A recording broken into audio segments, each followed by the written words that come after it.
In this video, I'm going to teach you how to set up MCSR Ranked and teach you how to set up every single tool you'll need to become a pro speedrunner.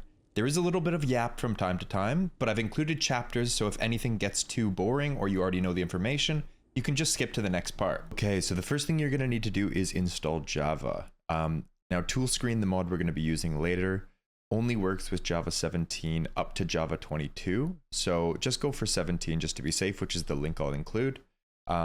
And I'm going to be doing everything on Windows. There are different mods for Mac, but everything I show is going to be on Windows. So you just click the install button here. You open it. You can see I already have an instance of it, but you open the file, click OK.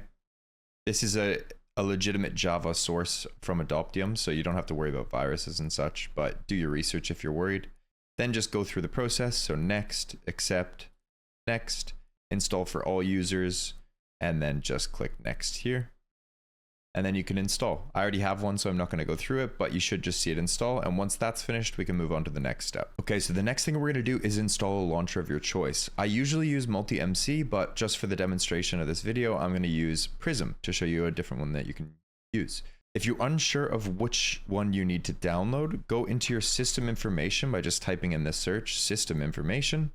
And then right here, you should see something called system type. If it says x64 or x86 based PC, you're going to want to click the first one. I'm assuming if you see ARM64, you'll click the other one.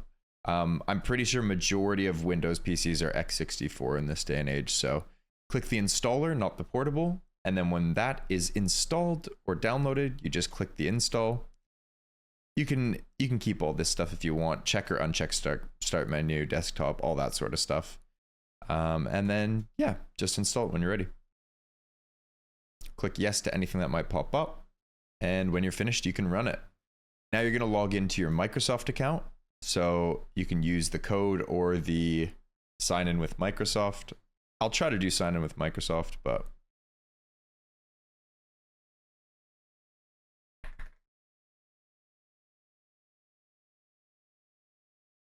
and then just let the app identify itself. And there we go. I'm logged in. Okay, now that we have our launcher, we're going to move on to MCSR Ranked. So you come to this website here, which I've linked down below in the comments. And then you're just going to go for the all-in pack. You can choose whatever pack you want. This one just has a bunch of extra stuff that might help. You probably want standard settings at bare minimum because it's super useful and I'm going to show you how to use it. So just get the all-in pack. Copy the Windows link because that's what we're playing on. Otherwise, do those ones. And then come to your launcher once again. So Prism, for in our case, as you can see, I have multi-MC as well. And then you're just going to click add instance and import from zip on Prism. And then you're going to paste the link that you've just copied and click OK. It'll download everything for you. And there you are. Once it's finished downloading, you'll have MCSR Ranked Windows 1.16.1. This is the correct version. That's what everyone speedruns on. And we can open that up. If you run into any problems with trying to launch it and not having enough RAM or any error issues with RAM, come into your settings of your launcher and go down to your Java. And then in your maximum memory usage, mine was already set to 4 gigs when I started, but you can set it to whatever your PC will allow. You want to obviously allow some more RAM for other programs on your PC. So if you have 8 gigs of RAM on your PC, don't set it to a maximum of 8 gigs. Set it to something that's generous, but obviously not overkill. So anything from like 4,000 to 8,000 is probably just fine. I wouldn't go too high either because it'll just, as I said, eat from your other programs on your PC. So 8,000 is good for my PC. Set it to whatever's good for yours. Honestly, anything around 4,000 should be fine. You can launch the instance. If it prompts you to update to a newer version, feel free to do that.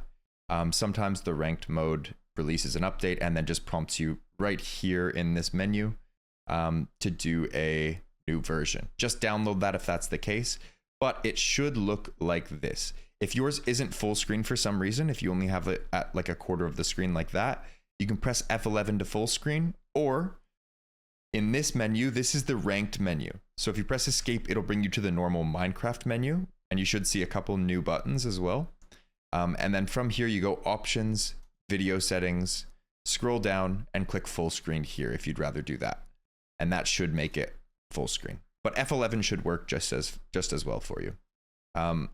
A few settings I like to change. I don't like VSync on because it'll limit your frame rate to whatever your monitor refresh rate is. My max frame rate, I just make it unlimited, but if you have a lower end PC, you should probably make it whatever would work for your monitors. Sometimes even 240 I'll cap it at or something like that, but you should probably know best what your system's capable of. Your GUI scale, as you can see, once you toggle through it, it gets smaller or larger. I'm used to playing on 2. It's not ideal for crafting. I will say you probably want to play on 3 or 4. However, I'm used to playing on 2. I'll do 3 just for the sake of this video, but find something that works for you. 3 and 4 is probably one of the better ones. And your entity distance you can turn up, but we're going to change that with a different set of settings. So this is all your video settings that you probably wanted to work on. Don't worry about controls and stuff right now. You just are mainly worried about video settings.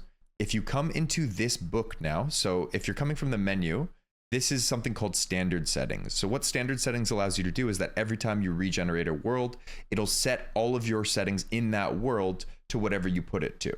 So from this menu, how to access it is you go to options, you go to this little book, and then you go to standard settings down here. FOV, this is personal preference. I play on Quake Pro. You can do whatever you want. Make sure this box of use standard settings is toggled to on. This toggle all, you probably want it off. Render distance, if you plan on doing buried treasure or other things like that, you want to set this to 5 or 8. 8 is a good like middle ground, I would say. So if you set it to 8, most of the time in a world, you're just going to bump it up right away if it's not a buried treasure seed. But if you're learning Mapless with buried treasure, 8 is a good starting point. Or if you don't really want to concern yourself with Mapless, if you're just starting, you can set this to 20 or even higher if you want. Max frame rate, like I said, put it to whatever you want. I like unlimited. VSync off for me.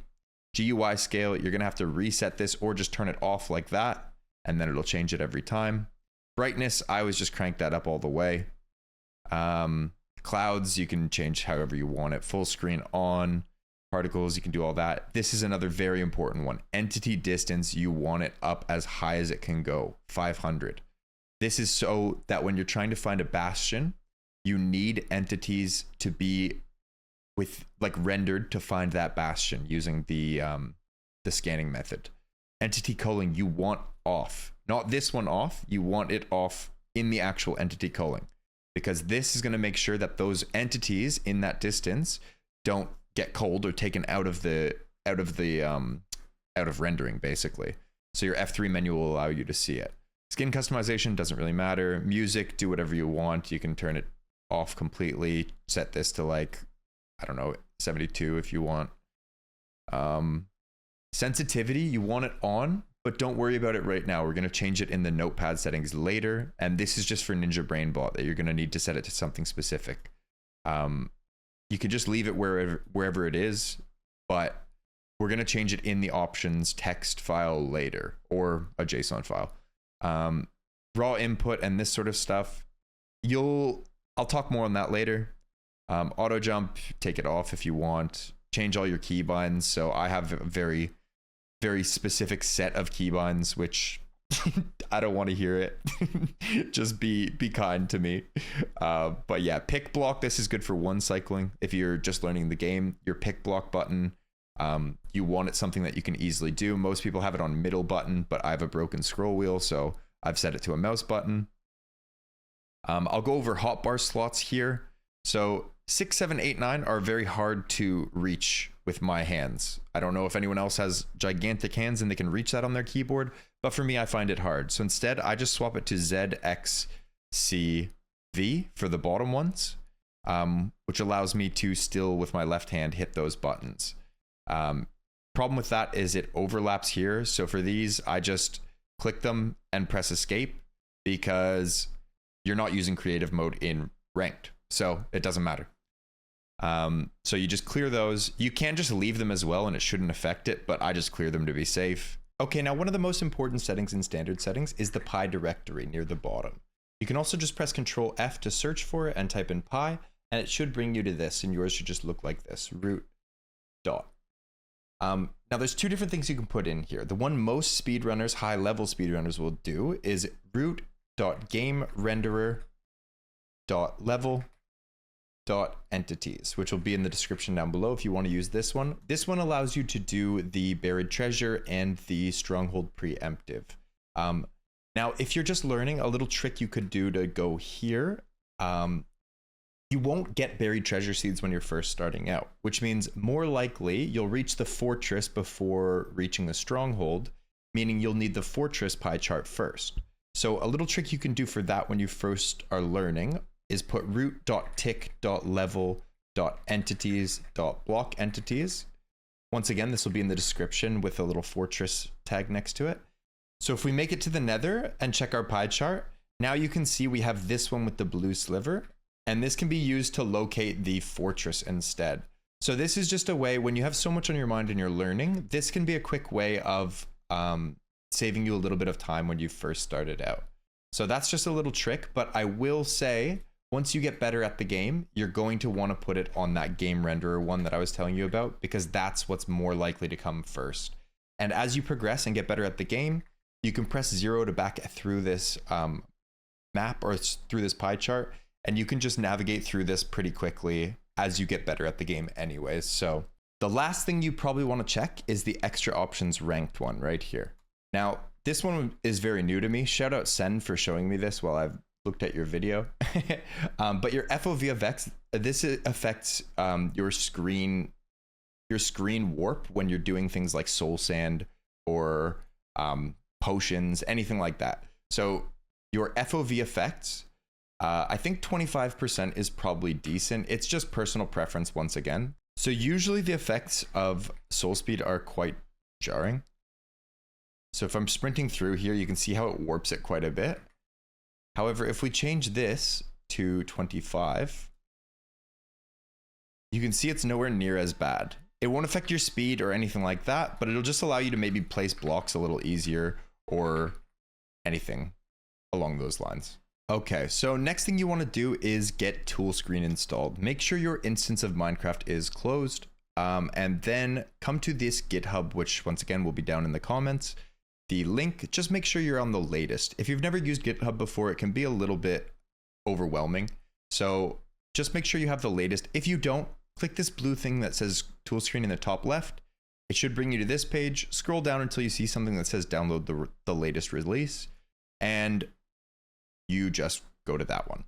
Now, you can look for either of these and install them. I'm just going to click the exe, but apparently both work. I just prefer exe file just because they've always worked for me in the past. And then look in your downloads page. Sorry, look in your downloads folder, and you should see it right here. Now open your launcher, whether it's Prism or Multi-MC or any of the others. Right click on the instance you're going to use for ranked. Open the folder. And now you're just going to find your downloads once again and drag and drop it into that folder. Once you see it in there, double click Toolscreen. It should come up with something like this. Click continue, click yes. And if everything is all good and it's green, good to go, you click done. When you launch, you should see in the top left a purple bar saying Toolscreen. And it should say left control plus I to configure. My OBS isn't catching it, but it should have a little purple icon that pops up here. And if you click Control I, you should get this program right here. So now we can come into a world and mess around with some settings on Toolscreen. Yours should look somewhat like this when you first launch it with Control I. Now the important ones to look at here are for these hotkeys for these modes. So you can bind these to whatever you like. Mine has saved binds from my old configuration. So I like thin on P, which allows you to do preemptive and other things like that. I also have my wide on K. So if you happen to make it into the nether, and you can see how the nether fog in the distance there stops you from seeing anything. If you go wide mode, the sides of your screen should should make things appear. So you can see right here, there's actually a fortress, but you wouldn't have been able to see that had I not stretched into wide mode because the nether fog cuts it off. So that's the use case of the wide hotkey. And you can also use the eye measure one. So that'll just compress your screen and zoom it in quite far, and that allows you to accurately measure the eye of Ender to locate the stronghold. And you should see over here there's a little scale, which I'll explain how to use another time. But yeah, that's how you use those macros, and you can configure them to be whatever hotkey you want. Now, this sensitivity setting is also very important. For when you're doing Ninjabrainbot, this will allow you to change the feel of your mouse, but keep your setting the same so that you get accurate measurements. So this is now how you change your mouse feel in Minecraft, in the ranked mode at least. So if you want it to be faster, you right click this, put a higher number in, or change the slider with your left click. If you want it to be slower, obviously you slide it down or do a smaller number. The same works for your eye zoom with this setting. So if you are in eye zoom and it's moving way too rapidly when you move your mouse, just go into your setting and turn it down to whatever you want it to be. Preemptive, same thing. The other thing I'll point out is in each of these hotkeys, there's an option for required game states. Now, I would set them all to just in-world cursor grabbed. Basically, what that'll allow you to do is if you type with the letter P, it'll no longer stretch your thing, or whatever hotkey you use for each of those macros. It'll make sure that you have to be in the game to do it. Now, just be advised, if you're in the escape menu and changing your FOV or something like that, you can't stretch to your eye zoom when doing that, which is a lot of the times you'll change your FOV to 30 to measure and then stretch your eye down, stretch your eye zoom down in order to measure it. But you can't do it in the start menu anymore, or the escape menu. So that's just something to be aware of if you turn that on. So another useful setting to be aware of is the exclusion key. So if for whatever reason you want your hotkey on something that can be used for something else, like let's say chunk borders or hitboxes or something like that, then you set your exclusion key to F3. And what that allows you to do is you can still press F3 and G, for example, for chunk borders, but then you could use G as your hotkey for your thin macro or your eye zoom or anything like that, essentially allowing you to use it in two ways. But I've just set it to things that I don't use to avoid this, but it is another useful setting. Okay, now one of the most common problems that Toolscreen can fix is when you are doing things like preemptive and keys overlap. For example, if I'm pressing F3 and A here, I can't move left because it's reloading the chunks while I'm pressing F3 and A. So F3A, F3D are both binded to other things, and that can cause that problem. Now, Toolscreen can fix this if you go into the advanced inputs and then open the keyboard layout. Now, this looks a little confusing, but just bear with me. For A, you want to right click on it. You want to do a split rebind. For types, you want to keep it as A. But for the triggers, you want to change it to something that isn't used for anything else. So the ones that I find work best are O for the A key, and for D, you're going to do the same thing, split the rebind, keep these as D or type D if they're something else for some reason. And then for the triggers, do M. So you're going to have O and M for your buttons here. Now, if I'm walking around, you can see I can't move. That's because we're pressing O and M for our strafes, but it's not binded to the correct buttons in here. Now, if we go strafe left, strafe right, and click A and D for the controls, we can walk again, which is great, but that's in the normal controls. We want to make sure that happens for every single game. And like I just showed, standard settings is the mod for that. So if we come into standard settings and we type strafe with our control F to locate something, it's binded to A and D. We just want to click A, which should appear as O, and D, which should appear as M if we've done everything correctly. Now, if we back out, every time we start a new world, the controls will be binded properly, so that shouldn't be a problem. So now if we do our preemptive, we should be able to walk around and we can move left and right while we're doing it. Another input you might want to do is the F3, rebind it to something really accessible that you can spam. For me, I like it on a mouse button, so you can just go full rebind, click it, and then press F3. And now when I click the button in menu and hold shift, you can see my pie chart just comes right up. So this is another really useful keybind. But yeah, that's everything you should need for Toolscreen. If you want a more in-depth guide, the creator has made one, and there's tons of other stuff you can do with it, appearances, all sorts of stuff. So Make sure you check that out if there's anything extra that you're like, oh, I really wish I could do this instead, but I just don't know how. Check out his video. I'm sure there's a way to do it. Okay, the last thing we're going to need is the Ninbot or Ninjabrainbot. This allows you to locate the stronghold with just one eye of Ender, and it's quite easy to do so once you get the hang of it. So if you come to the link down below, once again with GitHub, make sure it's the latest version. If not, go into Ninjabrainbot, find the latest release right here. And 1.5.2 is the one that I'm on. Scroll down all the way to the bottom, and you want the jar file for this one.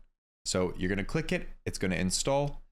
And with Java, you should just be able to open it like this. Okay, so once you have Ninbot launched, I'll show you a few settings that you probably want on. So if we look here, show nether coords, that's pretty much mandatory because you're always blinding. Well, not always, but a lot of the time you're blinding from the nether. So you want to be able to choose the nether coordinates as well as the overworld. Auto reset when the active Minecraft worlds reset.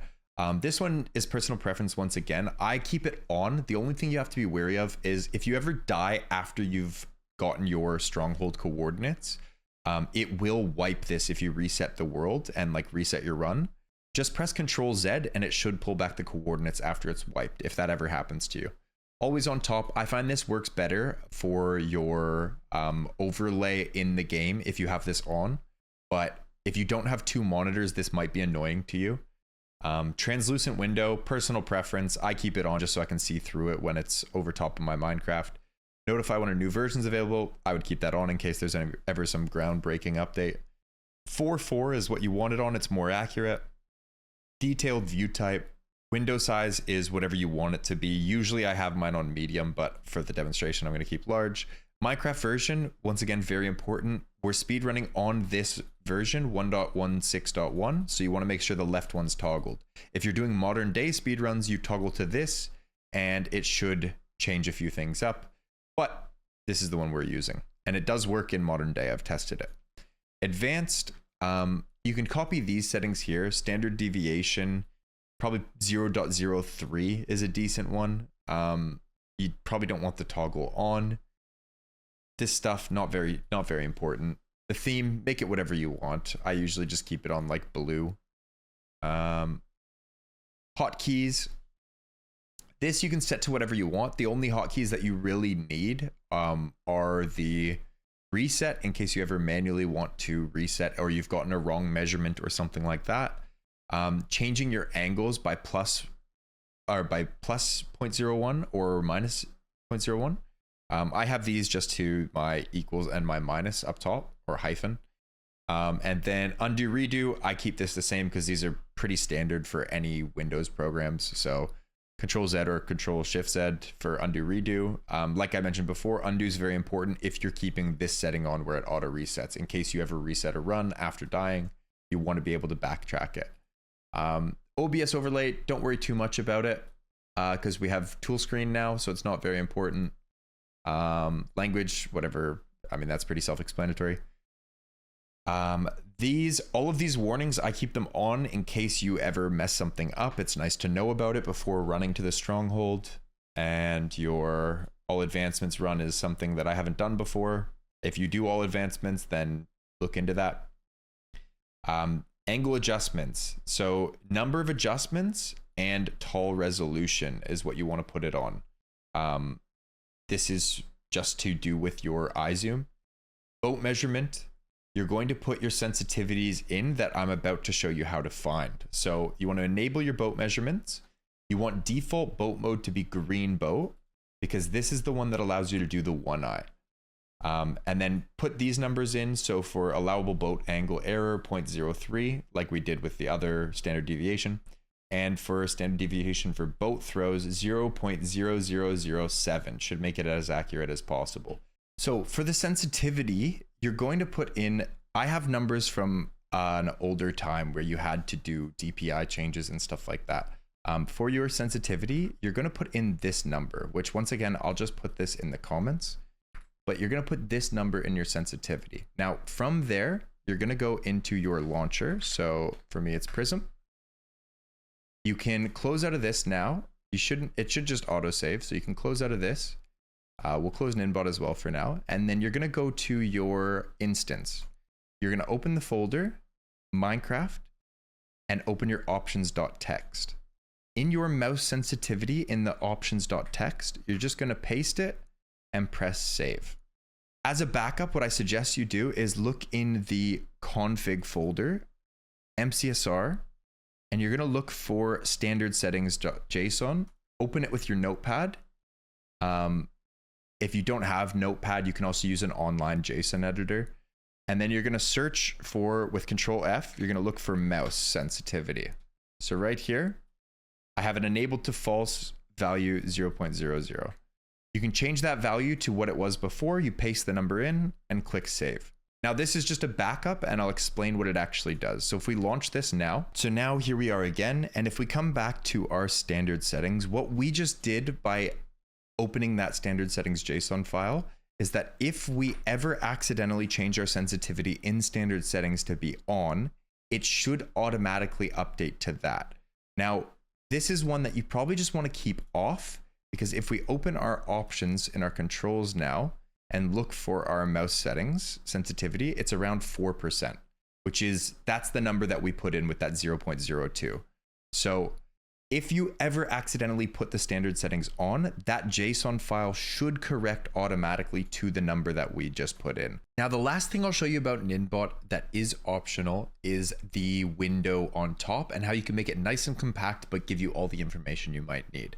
So if you go into the Advanced tab, there's an option here that enables the API. If you toggle this on, it makes it very easy for it to communicate with the Toolscreen mod. So we'll keep Ninbot open, we'll enable this API. Once again, all of our features are the same as they were before. And then we're gonna open our Minecraft instance. And if we click Control I to pull up Toolscreen once again, navigate to Advanced, Overlays, and the Ninjabrainbot overlay. Now it should be off for you, but as soon as you click on, it should connect via the API. So this will allow you to get an overlay of Ninbot without having to have it on a second monitor or without it being in some random spot or just a bunch of other random stuff that could happen. You can set it up to look however you want. So click the compact preset or the Ninjabrainbot.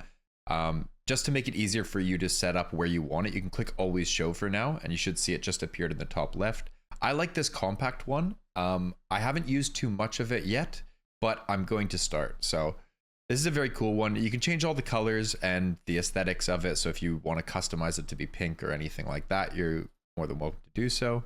And as far as everything else goes, it should be pretty straightforward. Now, top left might not be ideal for you. You might want it somewhere else. So that's where you go for these X and Y values to change exactly how you want it and wherever you want it. So I like it at 1487, 115. This seems pretty good to me. Change yours however you want. You can change font, colors, scale, anything like that. Once you have it where you want it, the other thing I'd advise is making a hotkey to toggle it on and off.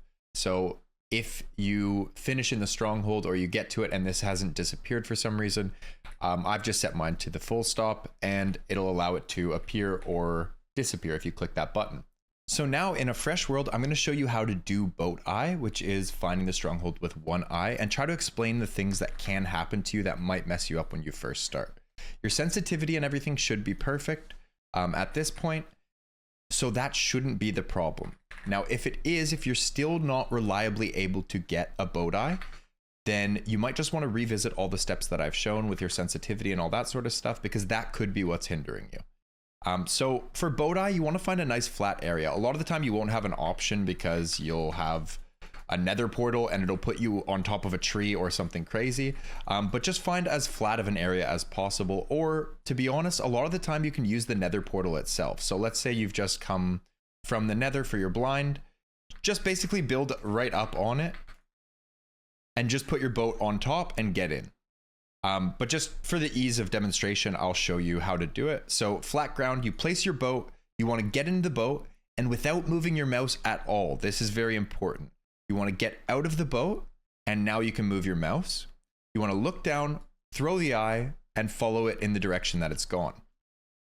From here, go into your options, turn the FOV down to 30, and if you're near your eye, you can launch your eye zoom script. Or whatever this mode is, right? So I press J, the eye zoom mode. And then you're going to try to line up with this portion of the eye right here. Let me just get a better look at it. So you're trying to line up right on the left side of this pupil with your crosshair. So it's easy to look here. This scale basically indicates how many pixels away you are from that point. So this point right here is exactly where you want to line it up. You can see here that point lines up with +1 away from my white line for the measurement. So I'm going to press F3 and C when I'm not paused. I'm going to press F3 and C, and you'll see my little Ninbot up here. And if I press +1 now, right here, it'll give me a percentage for how accurate it thinks this is. So this is only saying 50% accurate, which that to me is not good enough. So it says right here exactly what you need to do. Go left or right 1 block and then remeasure.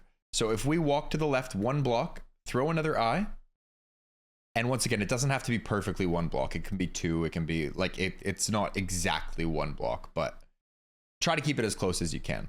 But we're going to rescan basically. FOV is at 30 still. We do our eye zoom, we line it up, and we're going to do -1 for this one.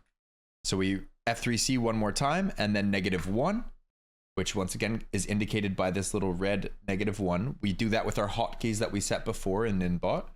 And then this time it's giving us 100% accuracy. So I'll show you 2 different things.